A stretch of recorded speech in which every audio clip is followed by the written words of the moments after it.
Bonjour chers auditeurs et chères auditrices, nous nous retrouvons aujourd'hui mercredi 11 juin pour Il était une fois aujourd'hui, frères et sœurs. Nous fêtons Saint Barnabé, donc nous souhaitons une bonne fête à tous les Barnabés.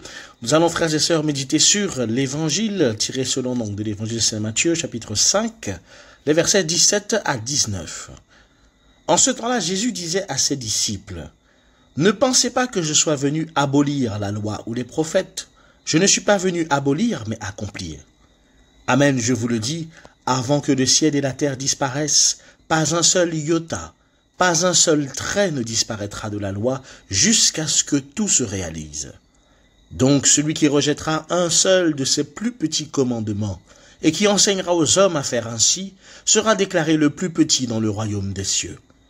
Mais celui qui les observera et les enseignera, celui-là sera déclaré grand dans le royaume de Dieu. » Frères et sœurs, l'évangile de ce jour est un évangile qui est assez fort et qui est riche de symbolique pour nous, en particulier pour nous les catholiques, puisque ces frères et sœurs, l'évangile, donc c'est la partie du début du sermon sur la montagne dans l'évangile de Saint Matthieu, qui nous le savons est entre le chapitre 5 et les chapitres 7, où vous pouvez trouver notamment le verset des béatitudes, où justement, frères et sœurs, Jésus établit son autorité en reformulant la loi mosaïque. Et il le dit bien, il ne s'oppose pas à la loi, mais il vient l'accomplir. C'est-à-dire qu'il vient révéler comment ces lois qui ont été données peuvent concrètement s'appliquer et être transfigurées, être transformées en lui. Et vous voyez, ce discours, il s'adresse d'abord aux Juifs qui sont pieux, puisque vous savez que, frères et sœurs, pour les Juifs, la loi, ou la Torah, si vous voulez, et les prophètes sont la parole vivante de Dieu. Et donc, c'est ce qu'il y a au-dessus de tout. Et Jésus affirme donc d'entrée qu'il ne vient ni supprimer ni minimiser la révélation, mais qu'il vient se situer comme, entre guillemets, comme étant la clé de lecture qui permet de tout comprendre. Donc, frères et sœurs, c'est vraiment accomplir, c'est le verbe pléro en grec qui signifie porter à sa plénitude. C'est-à-dire que c'était quelque chose d'incomplet, mais quand on utilise le mot pléro, donc accomplir, c'est-à-dire qu'on va le rendre vraiment plein. On va lui donner tout son sens, si vous voulez. Et donc, Jésus, comme il dit, il mène à son terme la loi qui a été donnée. C'était dans l'Ancienne Alliance. Et donc, il se présente comme étant lui-même, si vous voulez, frères et sœurs, l'interprète vivant de la loi. Celui qui va permettre de vraiment la comprendre en profondeur. Celui qui va permettre vraiment de la saisir dans toute sa splendeur. Et ça, vous voyez, frères et sœurs, c'est ce qui est beau, parce que Jésus souligne quand même l'indestructibilité de la loi, dans sa totalité. Verset 18, il dit, avant que le ciel et la terre disparaissent, pas un seul iota, pas un seul trait ne disparaîtra de la loi, jusqu'à ce que tout se réalise. C'est-à-dire qu'il dit quand même que même si il vient accomplir l'écriture, ce qui a été dit avant, eh bien, par exemple, dans l'Ancienne Alliance, cela reste, frères et sœurs, quelque chose qui reste figé. Pas un seul trait ne sera effacé, pas un seul iota ne sera supprimé. Et si bien qu'il dit, celui qui rejettera un de ces plus petits commandements et qui enseignera aux autres à faire ainsi, sera déclaré le plus petit ou le plus misérable en fonction de vos traductions dans le royaume des cieux. C'est-à-dire que ce verset va valoriser, frères et sœurs, l'observance fidèle, même dans les détails. Et Jésus établit vraiment un beau principe, à ce niveau-là, parce que il dit que la loi désormais se relie à sa propre lumière. C'est-à-dire que pour comprendre pleinement la loi, il faut la mettre, entre guillemets, sous le regard du Christ. C'est un peu comme si, frères et sœurs, vous prenez deux bouts de texte avec des écritures dessus, que vous les superposez l'un et l'autre et que vous les mettez sous un faisceau lumineux, et que vous voyez qu'en les superposant tous les deux sous un faisceau lumineux, eh bien, vous arrivez à lire un message clair. Eh bien, imaginez que les deux bouts de papier soient l'Ancienne Alliance, et la Nouvelle Alliance, et que la lumière soit Jésus. Et que c'est par Jésus qu'on peut pleinement comprendre les deux. Elles ne sont pas en opposition, mais elles s'accomplissent, frères et sœurs.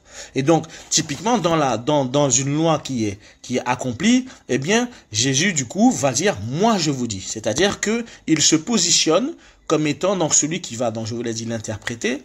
Et, frères et sœurs, de manière très concrète, il va transformer et transfigurer des choses de l'Ancienne Alliance. Un exemple concret que je vous donne, le sabbat. Le sabbat qui était le jour, frères et sœurs, donc de repos, où les Juifs se retiraient avec un rituel très particulier, eh bien, il est accompli dans le repos en Christ. Vous voyez, donc il est transposé pour nous au jour du dimanche, qui était initialement le samedi, le sabbat, est transformé donc au jour du dimanche parce que c'est le jour de la résurrection. Et donc à ce moment-là, le repos il se fait en Christ parce que c'est le jour où on va aller à la messe pour se ressourcer. Un autre exemple que je vous donne, les sacrifices d'animaux. Avant, on offrait des sacrifices d'animaux pour plaire au Seigneur. Eh bien, maintenant que le Christ est mort et ressuscité, il est l'agneau de Dieu, Jean chapitre 1 verset 29, et justement, il est le sacrifice par excellence qui a été fait une fois pour toutes et qui abolit tous les autres sacrifices. Donc, vous voyez, il ne supprime pas la loi, mais il la transforme dans la nouvelle alliance. C'est-à-dire que le sacrifice est toujours à faire, mais il est à faire avec notre propre vie. Vous voyez, le sacrifice est toujours présent, mais il est vécu dans la messe comme étant un sacrifice non sanglant. Donc, on ne tue pas des bêtes, mais on offre du pain et du vin.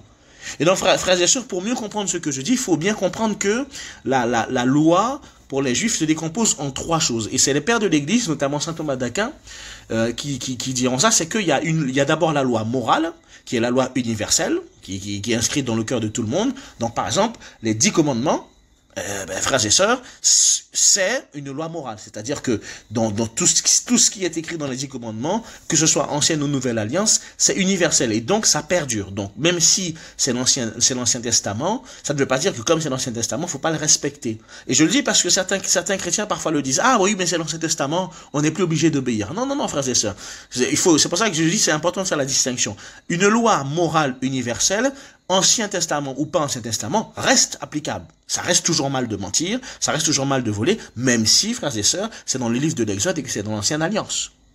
Donc, vous voyez, il y a la loi morale. Ensuite, il y a la loi rituelle. La loi rituelle ou cérémonielle, où là, frères et sœurs, c'est vraiment une loi qui est pensée pour un peuple, voilà, pour entre guillemets le bon fonctionnement du rite et la bonne pratique du rite. C'est-à-dire par exemple pour les Juifs la prescription sur les aliments purs et impurs, les fêtes juives, la circoncision, etc., etc. Vous voyez, tout ça ce sont une loi rituelle, c'est-à-dire qui s'applique uniquement au peuple d'Israël dans la pratique du rite. Et vous voyez, frères et sœurs, toutes ces lois rituelles sur les aliments impurs, les sacrifices, etc., eh ben, elles sont accomplies dans le Christ parce que le Christ ne les rend plus obligatoires parce que lui-même va tout accomplir. Et donc, par exemple, vous voyez, le sang des agneaux qui était nécessaire dans l'Ancien Testament, il fallait tuer des agneaux, prendre le sang des agneaux et asperger le peuple pour, entre guillemets, lui effacer les fautes. Eh ben, Jésus dit que par son sacrifice, eh ben, tout est racheté. Donc, plus besoin d'aller sacrifier des agneaux. Donc, vous voyez, la loi rituelle, elle est transformée.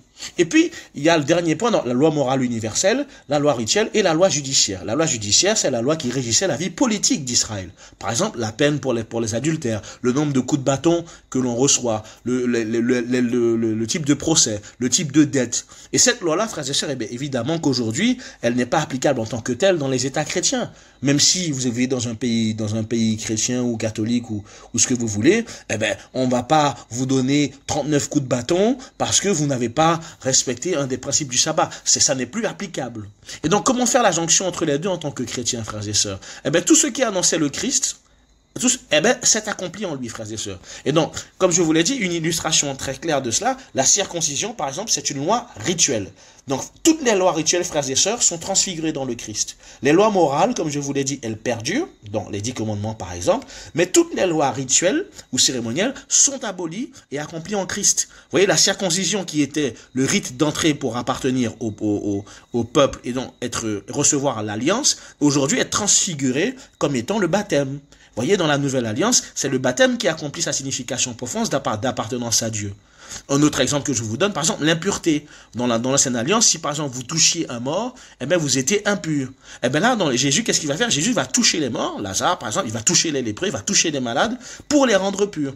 Et donc, il dit que ce n'est plus la loi qui purifie, mais c'est le Christ. Et que donc, comme on est baptisé et qu'on porte le Christ en nous, eh bien, ce principe-là de dire qu'on ne peut pas toucher des gens, ou aller manger chez des gens qui ne sont pas juifs, ou pas chrétiens, ou toucher des morts, il ne s'applique plus, frères et sœurs. Et donc, vous comprenez, et donc un exemple concret de cela, par exemple, la question de ne pas manger de porc. La question de ne pas manger de porc, eh bien, frères et sœurs, c'est pareil, c'est une loi rituelle qui a été écrite dans la loi mosaïque, dans Lévitique chapitre 11, verset 7, mais c'est une prescription de loi alimentaire juive qui était destinée à séparer Israël des autres nations. C'était une pratique qui était, si vous voulez, identitaire. Dans le même cas de figure, la fameuse question épineuse des représentations de statues ou de créatures d'au-delà du ciel, etc., etc. Ou ça, c'est Exode chapitre 20, verset 4, où le Seigneur dit, tu ne feras pas d'image, tu ne feras pas d'autres dieux, tu ne te prosterneras pas devant elles, et tu ne les serviras pas. C'est une loi qui est rituelle, en vue de différencier le peuple d'Israël des autres peuples qui se font des petites statues devant lesquelles ils se prosternent, qu'ils adorent, etc., etc. Et donc, vous voyez, frères et sœurs, la question donc de faire des images, elle ne se pose plus. C'est une loi rituelle qui va être transfigurée. Pourquoi? Parce que le Seigneur, premièrement, parce que le Seigneur lui-même va demander plus tard à Moïse, dans ce même livre de l'Exode, 5 chapitres plus tard, dans Exode 25, 18, 20, de faire par exemple des chérubins, qui sont des créatures célestes, qui sont des créatures d'au-delà des cieux. Il va demander à Moïse d'en fabriquer. Donc comment le Seigneur peut interdire de faire des représentations d'au-delà du ciel, et puis 5 chapitres plus tard demander à Moïse d'en faire? Ça n'a pas de sens, frères et sœurs. Et donc vous voyez, mais c'est la question de l'idolâtrie. Vous voyez, on peut aussi repenser par exemple à Nombre chapitre 21, versets 8 à 9, où Dieu demande à Moïse de faire un serpent de bronze. Donc il demande à Moïse de façonner une statue d'une créature. Et donc, ce qu'il a formellement interdit, vous voyez, dans le livre de l'Exode. Mais vous voyez, frères et sœurs, c'est pas le fait de faire une représentation qui va compter, c'est si vous voulez, la posture d'idolâtrie qui va en suivre. Et pourquoi est-ce que ça va être transfiguré? Parce que, frères et sœurs, le Christ va prendre chair parmi nous. Le Verbe s'est fait chair, il a habité parmi nous. Jean chapitre 1, verset 14. Et donc, le Christ va transfigurer cet interdit des images, parce que lui-même va représenter le Père. Qui m'a vu, a vu le Père. Et donc, Dieu n'est plus seulement transcendant et invisible, mais il se manifeste à travers un visage humain. Et donc, représenter le Christ, par exemple, ça n'est pas de l'idolâtrie, mais c'est un hommage à l'incarnation. Et ça, frères et sœurs, dans la tradition de l'Église, on l'aura dans le catéchisme de l'Église catholique, numéro 2132, le culte chrétien des images n'est pas contraire au premier commandement, l'honneur rendu à une image se rapporte à celui de la personne représentée. C'est-à-dire que lorsqu'on fait une icône du Christ, c'est le Christ qui est représenté sur cette icône que l'on vénère, frères et sœurs.